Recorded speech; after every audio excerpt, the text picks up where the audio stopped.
Did ancient Israel sacrifice children to Yahweh? We're going to get into that in this Devo.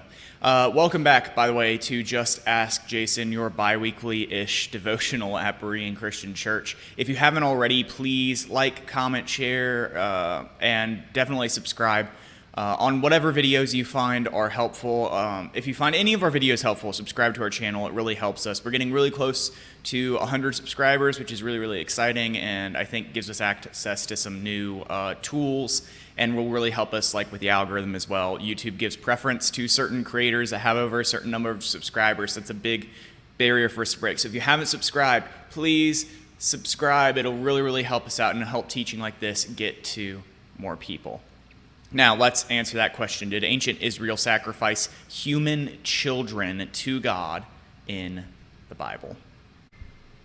So if you've read the Bible, but you don't dig your head too deeply into like academic discussions about the Bible, then you'll say, oh, this is a pretty easy question to answer. No, not only are people in the Old Testament not sacrificing children to Yahweh, to the Christian and Jewish God, but they are actually explicitly forbidden from sacrificing their children or anyone's children to God or humans at all. Human sacrifice is forbidden in the Torah, and that is true, but there is an argument to be made that this maybe was not always the case. This is where a scholar named Dan McClellan comes in. Now, this is not his theory. He's just a very popular person on social media. He's actually from an LDS background, a Mormon background, but that's not really relevant to the discussion.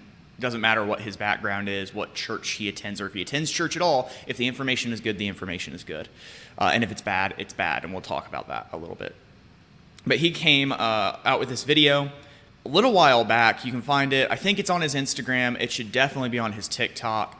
And this video is talking about this god Molech that's mentioned in the Old Testament, which he thinks actually isn't a foreign deity at all. Let's kind of outline his argument a little bit.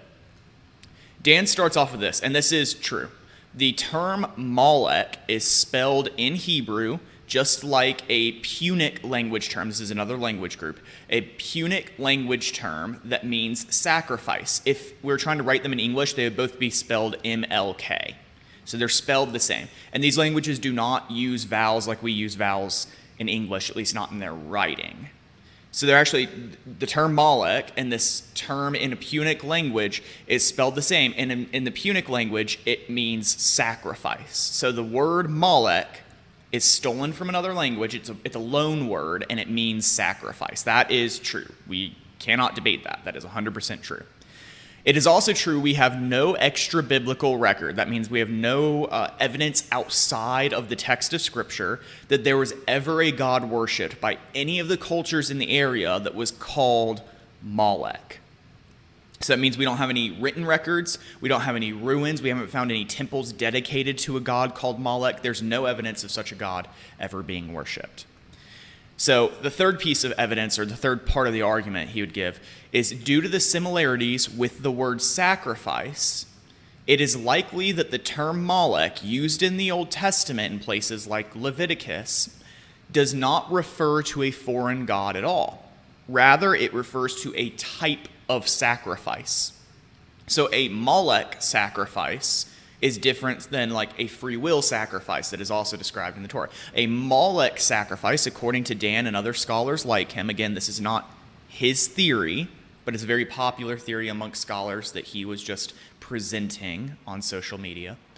A Molech sacrifice is specifically a sacrifice of human children to a deity, which raises the question, Israel is forbidden from offering Molech sacrifices. It is recorded in Scripture that they did offer Molech sacrifices at some point, but Yahweh forbids them from doing so. So who are they offering the sacrifices to? And Dan McClellan would say they offered the sacrifices to Yahweh. And he is not alone. This is not some fringe scholar. This is a pretty popular opinion in academia that Jewish people, ancient Israelites, actually offered human children as sacrifices to Yahweh. And then he takes it a step further. He says that early early versions of what we now call the Torah or the Pentateuch, the first 5 books of the Bible, not only did not forbid human sacrifice, but maybe even condoned it. For example, there is a passage in Exodus 13, or a verse in Exodus 13 to be specific, that talks about redeeming or buying back the firstborn donkeys and humans. I don't know why donkeys get grouped with humans. That's really interesting. But both are redeemed by sacrificing a lamb instead of killing the animal or the person. And he would argue that laws like that were actually edited, and originally the firstborn belonging to the Lord was a reference to child sacrifice, that every family, or at least many families, were expected to sacrifice their firstborn son.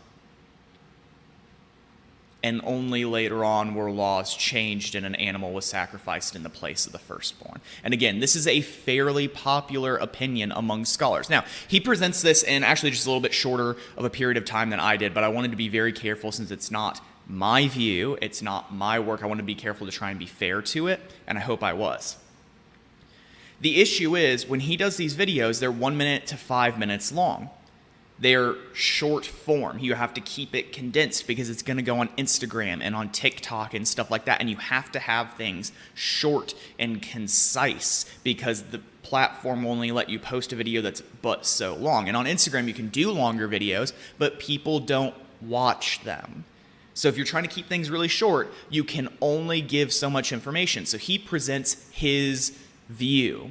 My problem is he doesn't acknowledge that there are other views. The way he presents it, he just says, this is fact, this is it, get over it, and then he moves on. And I think he's smart enough to know there are other views out there. Dan is a super intelligent person, and he has a solid argument. In fact, it's not even his argument.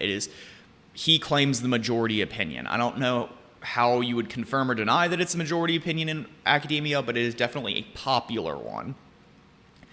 But if you only listen to Dan, or if you only listen to me, or if you only listen to whatever religious leader or scholar, you will only get their opinion, especially if they aren't careful to say, hey, here's this other view, and here's this view I don't agree with, but you should know about it. And Dan, in my experience, is not. He is not careful to mention other opinions. I don't think that's because he's a bad person. I think that's because that's not his goal.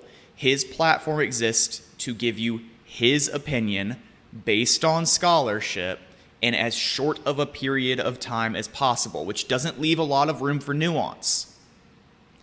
But if I was going to criticize the theory, here's some things that I would mention. First of all, we don't have any copies of the Old Testament of the Torah that are earlier than the version that we have now.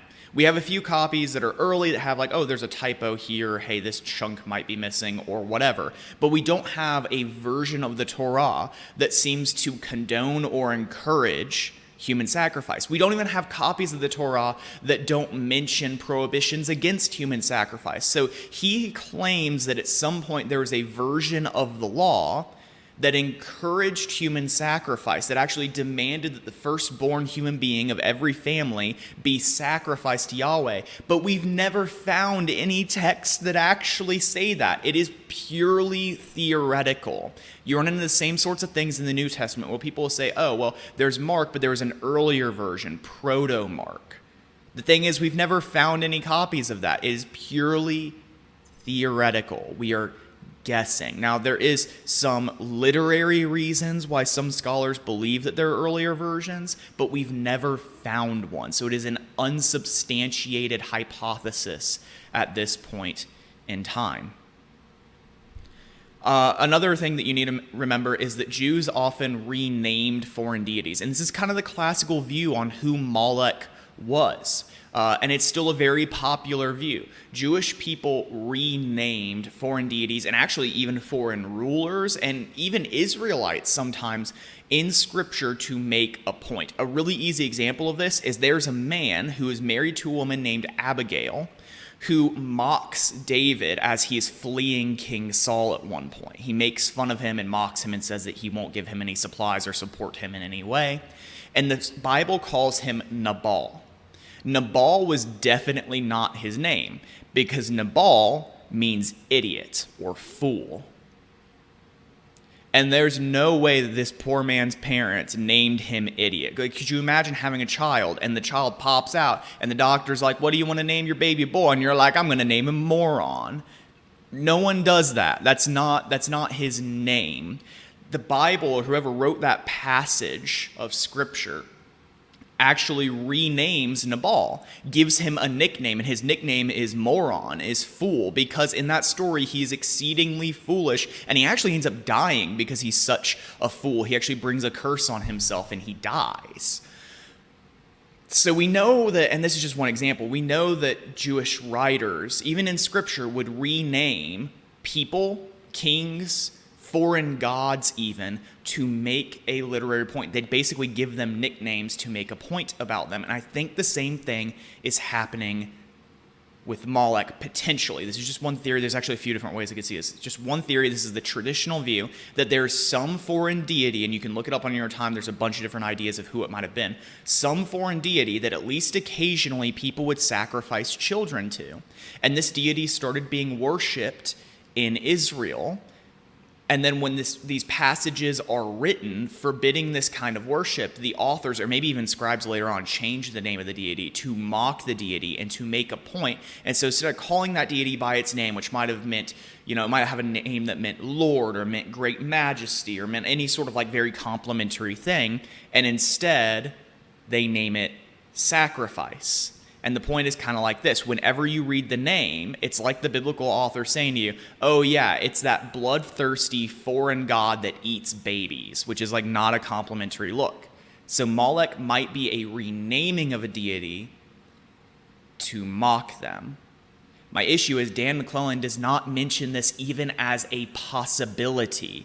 He just says traditionally people have thought that it's a foreign deity, but that's not what it was. And he says it confidently as though there is no other possible theory, but there are many intelligent scholars that disagree with him. This isn't some small town pastor disagreeing with Dan. This is a small town pastor saying there are a lot of scholars out there that disagree with Dan, and there's still another possibility that isn't mentioned as well. Another possibility that is not a super popular theory, but is possible, and we have precedent for, is that the people of Israel actually did make sacrifices to Yahweh. They made Molech sacrifices, but that there was never a version of the Torah that actually condoned that behavior. Let me explain. We have at least one example of the people of God as presented in Scripture in full possession of the law, of God's commands, maybe not the entirety of the modern Torah, but a chunk of it, an important chunk of it, having access to God's commands and will, and they still horrifically disobey him. It's a really famous passage called the golden calf story, or the golden calf incident, or whatever you want to call it. That story of the golden calf, Moses has granted part of, at least, the law to Israel. God has granted the people of Israel the law through Moses, I guess is the way that I should say it. And now Israel is actually, Moses is away on the mountain talking to God, and he's actually receiving what we call the 10 Commandments, or the tablets of the law.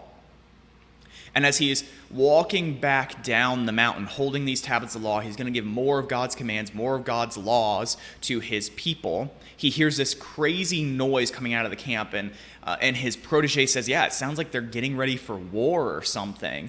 And Moses is like, yeah, they aren't getting ready for war. They're throwing a party. And they go down there, and what they've done is they've convinced Moses' brother to build them a golden idol, a statue of a god in the shape of a bull made out of gold.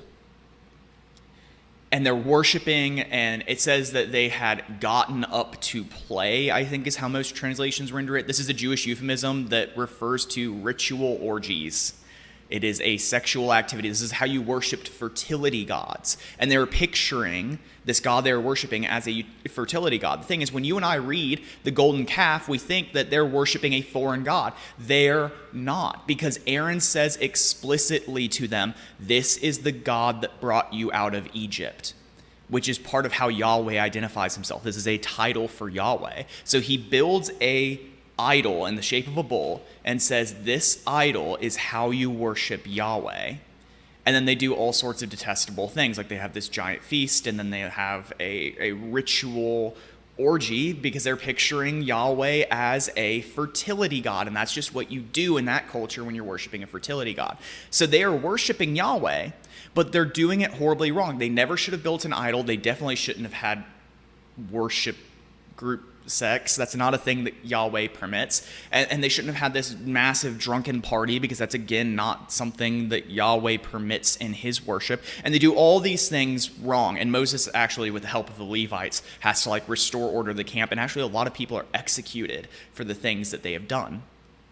And the point is this: in the golden calf incident, the people of God were trying to worship Yahweh, but they were worshiping Yahweh the way that you would worship other deities. They were doing things really, really wrong because they were trying to treat Yahweh like you would treat Horus, or like you would treat Isis, or like you would treat whatever other foreign deity you want to insert into that gap.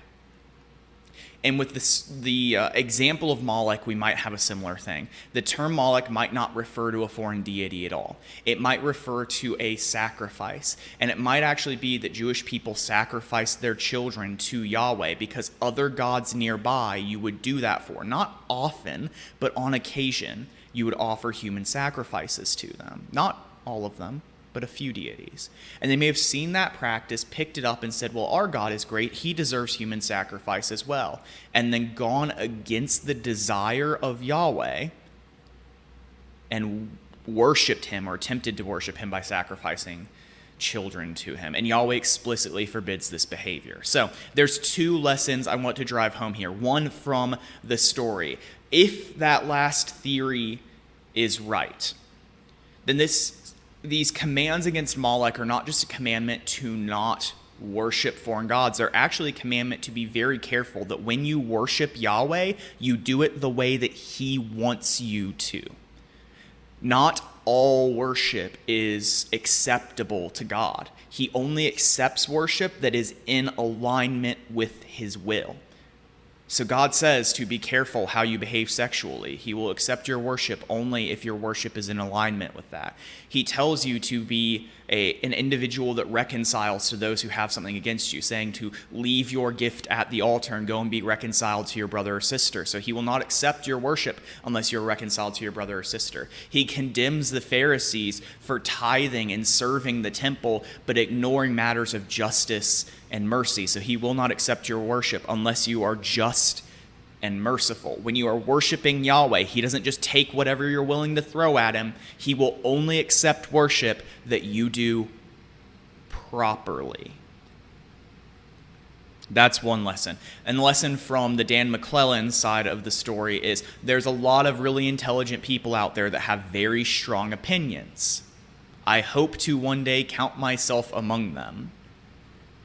And if you're only listening to one or two of those voices, you're going to end up with a really narrow view of a subject. If you only listen to Dan McClellan, you'd only know that there is one theory about what Molech is, and you'd walk away thinking that the Torah had earlier versions that you can't read, and all these different, and those are possible. If I take my pastor hat off and just sit here as a scholar, as an academic, as unbiased as I can, that's possible. But I don't think it's the best explanation. I don't think it's the best theory, and there's a lot of scholars out there who say that is not the best way to view this. So it's important for you to listen to, yes, the Dan McClellans of the world, the people that have maybe a little bit more progressive view of Scripture. You should listen to and you should consider what they have to say, and sometimes they're going to be right. But you can't just listen to one voice. I should not be the only theological input you have in your life. Your pastor at your church should not be the only theological input you have in your life. Dan McClellan should not be the only theological input you have in your life. You need to vary your diet. Just like in our physical diets, you need a little bit of protein, some veggies, some healthy carbs. You need to vary your diet in your walk with Jesus, you should vary your diet. A little bit of Jason, a little bit of Dan, a little bit of whoever your local church pastor is, a little bit of your grandpa who's been studying the Bible for a long time. You need to vary your diet. Who is teaching you? You need to vary that so you have a well-rounded view, and then you can consider all the possibilities and hopefully come to a God-honoring conclusion. So that's all I have for you guys today. Thank you. Again, please like, comment, share, and subscribe. It really helps us out, and I will see you back here in a couple weeks.